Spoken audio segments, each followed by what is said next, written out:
حجاب برای زن هست، برای مردم هست. مراقبت از چشم برای زن هست، برای مردم هست. پرهیز از منحرف شدن و منحرف کردن برای مرد هست، برای زن هم هست.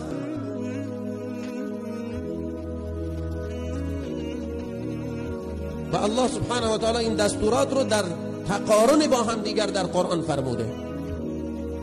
بلکه مسئولیت مردها سنگین‌تر هم هست، چرا که اونها در مقام رهبری در خانواده واقعا.